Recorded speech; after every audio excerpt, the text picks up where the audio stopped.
भाग 14 रात्र 13वी स्वाभिमान रक्षण। जो गृहस्थ असतो त्यानं दक्षिणा घालवायची नसते। दक्षिणा भिक्षुक ब्राह्मणाला घेण्याचा अधिकार, कारण त्याला इतर उत्पन्न नसते। वेद विद्येशिवाय इतर धंदा नसतो, म्हणून ब्राह्मणाला दक्षिणा द्यावी असं सांगितलंय। इतर देशातही उपाध्याय आहेत, इतर धर्मातही ते आहेत।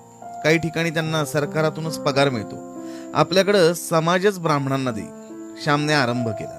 आमच्या गावात एकदा एके ठिकाणी लग्न होते। शेवंती वांग निश्चय जेव्हा करतात तेव्हा उभय मंडपात वधूवर मंडपात दक्षिणा वाटतात।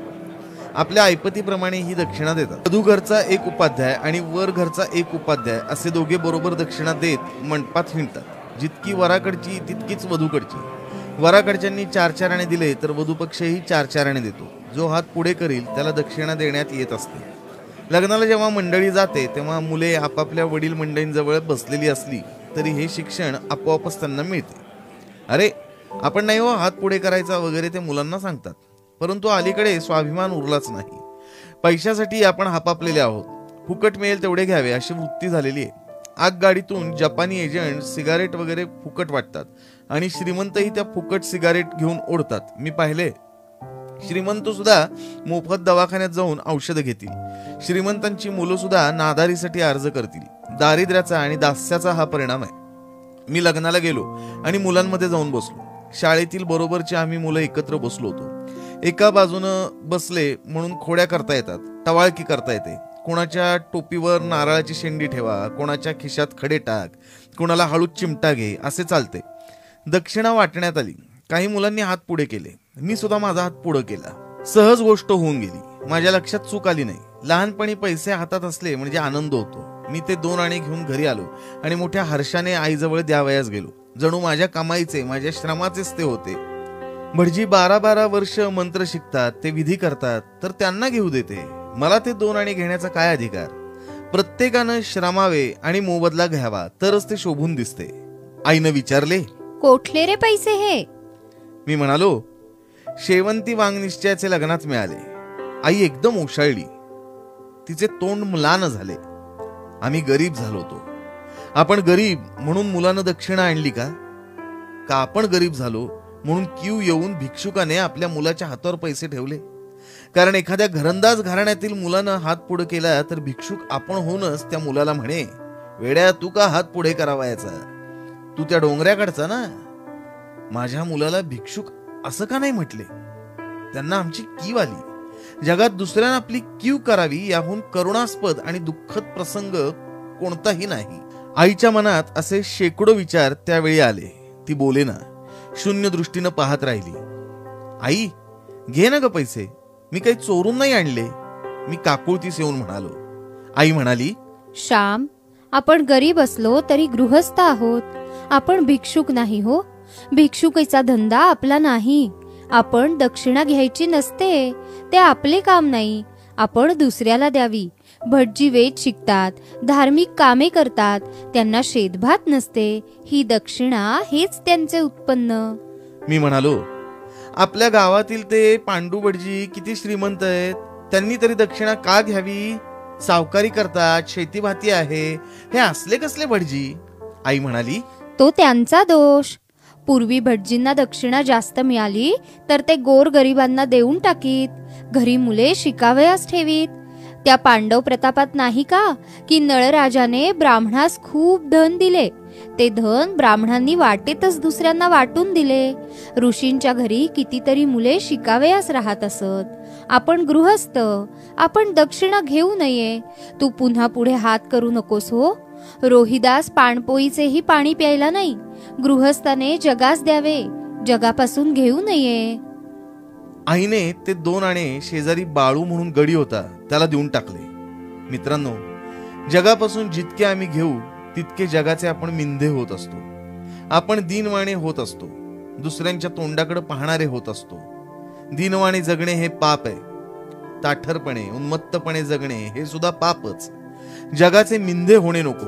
युरोपमध्ये ही स्वाभिमानी वृत्ती लहानपणापासूनच शिकवण्यात येत असते। आईबापांच्याही पैशावर जगणे हा तिथं मिंधेपणा आणि कमीपणा मानतात। अमेरिकेचे प्रेसिडेंट हुवर यांची गोष्ट सांगतात। त्यांनी आपल्या 13 वर्षे वयाच्या मुलास मजुरीचे काम करायला पाठवले. धनाढ्य अशा अमेरिकेचे मुख्य अध्यक्ष हुवर होते. परंतु त्याच वेळेस त्यांचा हा लहान मुलगा एका गवंड्यांच्या हाताखाली काम करत होता. एका इमारतीचे बांधकाम चालले होते. ते चालले असता काम करताना हा मुलगा उंचावरून पडून मेला. हुवर साहेबांना वाईट वाटले, परंतु ते म्हणाले, माझ्या राष्ट्राला स्वावलंबन आणि श्रमाची महती शिकवण्यासाठी माझा मुलगा मेला. स्वावलंबन हा पाश्चिमात्य शिक्षणाचा पाया आहे. स्वावलंबनाने मान वर राहते, परावलंबनाने मान खाली होते. श्रमाशिवाय काही घेऊ नये आणि कोणी श्रम केल्याशिवाय त्याला देऊ नये. तुका म्हणे, घेतो तोही नरका जातो. आळशी मनुष्याला पोसणाराही पापी आणि आळशीही पापी. कोणा आळशाला जेव्हा आपण देतो तेव्हा तो मिंधा दीनवाणा असतो. आपण ऐटीत असतो. त्याच्या उलट त्याच्याकडून काहीतरी काम करून घ्यावे. लाकडे फोडून घ्या, कपडे धुवून घ्या, जमीन खणून घ्या, काहीतरी काम करून घ्या. त्यात खरोखर त्या माणसाचा उद्धार आहे. उद्योगहीनास पोसण्यात देवाचा अपमान आहे. देवानं दिलेल्या हातापायांचा, बुद्धीचा अपमान आहे. स्वावलंबन, स्वाभिमान, श्रम यांची महती आज रशियात शिकवण्यात येते. नुकताच एक अमेरिकन मानसशास्त्रज्ञ रशियात गेला होता.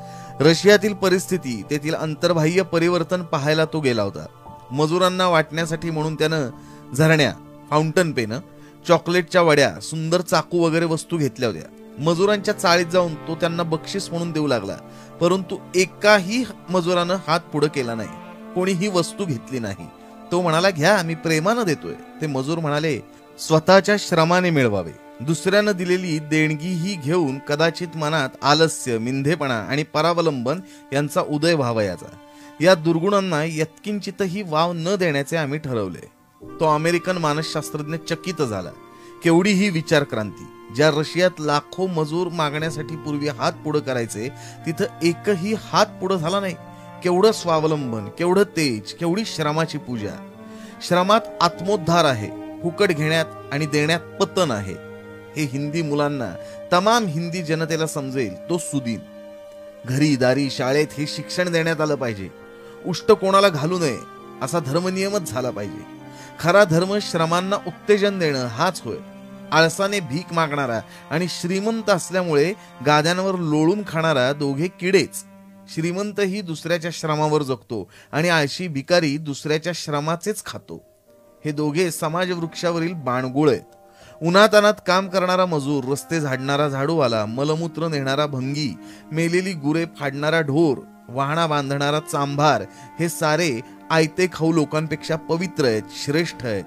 काहीतरी निर्माण करा, विचार निर्माण करा, धान्य निर्माण करा, स्वच्छता निर्माण करा, काहीतरी मंगल असे, सुंदर असे, हितकर असे निर्माण करा. तरच जगण्याचा तुम्हाला अधिकार आहे.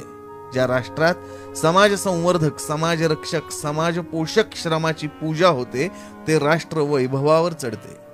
बाकीची भिकेस लागतात. माझ्या आईनं मला स्वाभिमान शिकवला. मिंधेपणा म्हणजे मरण हेही शिकवलं. दुसऱ्याचे घेऊ नकोस, दुसऱ्यास दे हे शिकवले.